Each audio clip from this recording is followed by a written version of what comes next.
Halo semuanya, bagaimana kabarnya hari ini? Kami doakan semoga sehat selalu.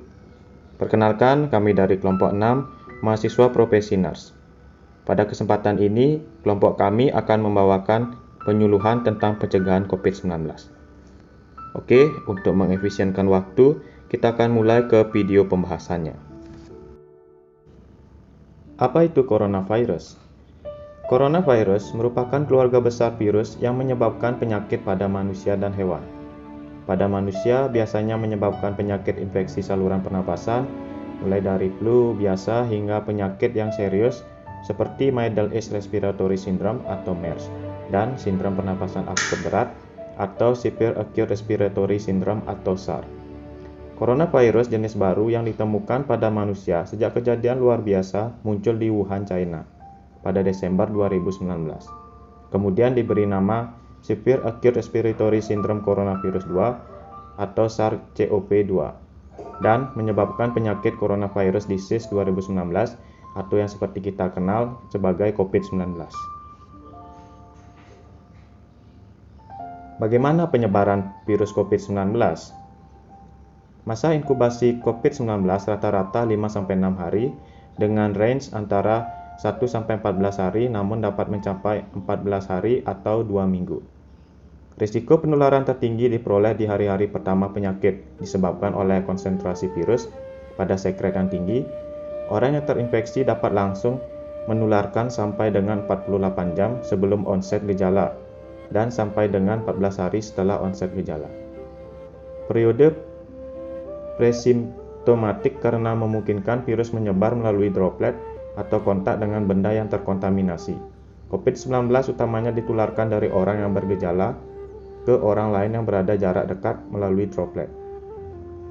Droplet merupakan partikel berisi air dengan diameter 5-10. Penularan droplet terjadi ketika seseorang berada pada jarak dekat dalam 1 meter dengan seseorang yang memiliki gejala pernapasan, misalnya batuk atau bersin, sehingga droplet berisiko mengenai mukosa, mulut dan hidung atau konjungtiva atau mata. Transmisi melalui udara dapat dimungkinkan dalam keadaan khusus di mana prosedur atau perawatan suportif yang menghasilkan aerosol seperti intubasi endotrakeal, bronkoskopi, saksian terbuka, pemberian pengobatan nebulisasi, ventilasi manual sebelum intubasi, mengubah pasien ke posisi tengkurap, memutus koneksi ventilator, ventilasi tekanan positif non-invasif, trakeostomi, dan resusitasi kardiopulmoner. Gejala COVID-19. Secara umum, gejala COVID-19 seperti demam suhu di atas 38 derajat Celcius, batuk kering, dan juga sesak napas. Selain gejala umum, ada beberapa gejala lain yang jarang terjadi tetapi juga bisa muncul pada infeksi COVID-19, yaitu diantaranya mudah lelah, nyeri otot, nyeri dada, sakit tenggorokan, sakit kepala, mual atau muntah, menggigil, diare, pilek atau hidung tersumbat, bersin-bersin, hilangnya kemampuan mengecap rasa, dan hilangnya kemampuan mencium bau atau anosmia.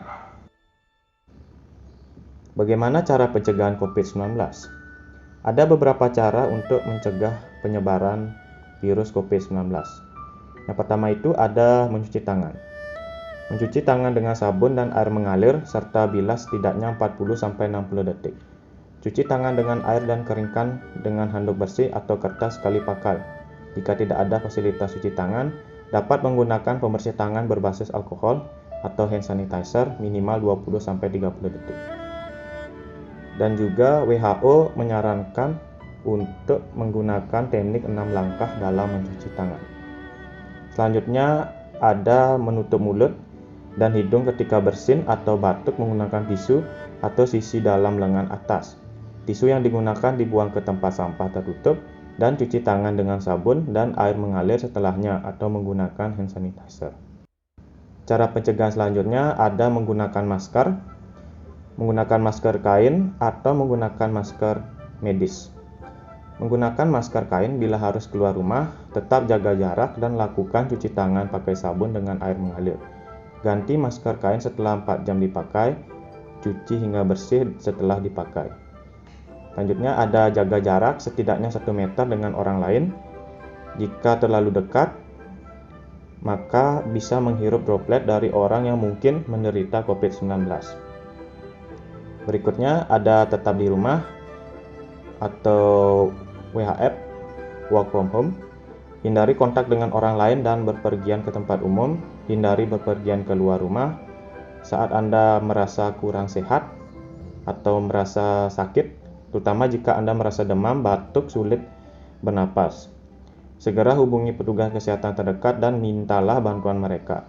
Sampaikan pada petugas jika dalam 14 hari sebelumnya Anda pernah melakukan perjalanan utama ke negara atau wilayah terjangkit, atau pernah kontak erat dengan orang yang memiliki gejala yang sama.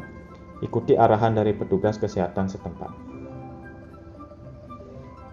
Bagaimana cara pengobatan COVID-19? Yang pertama, ada merujuk penderita COVID-19 yang berat untuk menjalani perawatan dan karantina di rumah sakit rujukan.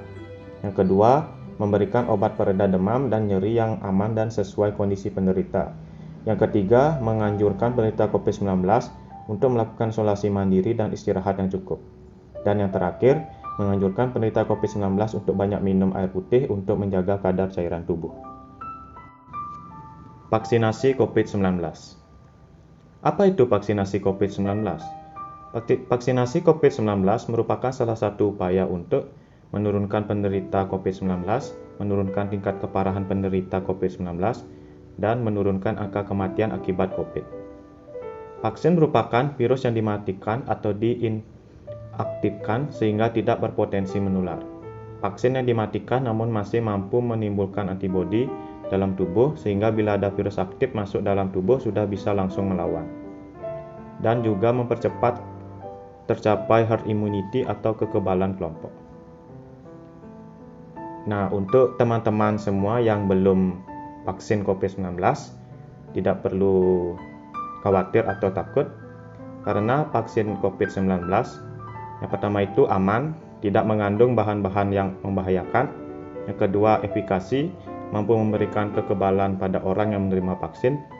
Yang ketiga, efektif, biaya yang dikeluarkan sebanding dengan dampak positif yang dihasilkan. Dan yang terakhir tentunya halal, tidak mengandung bahan yang haram.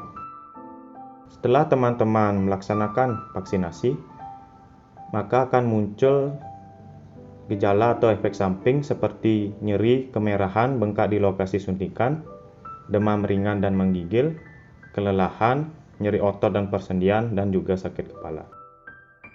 Kelompok apa saja sih yang menjadi sasaran dalam tahapan penerimaan vaksin COVID-19?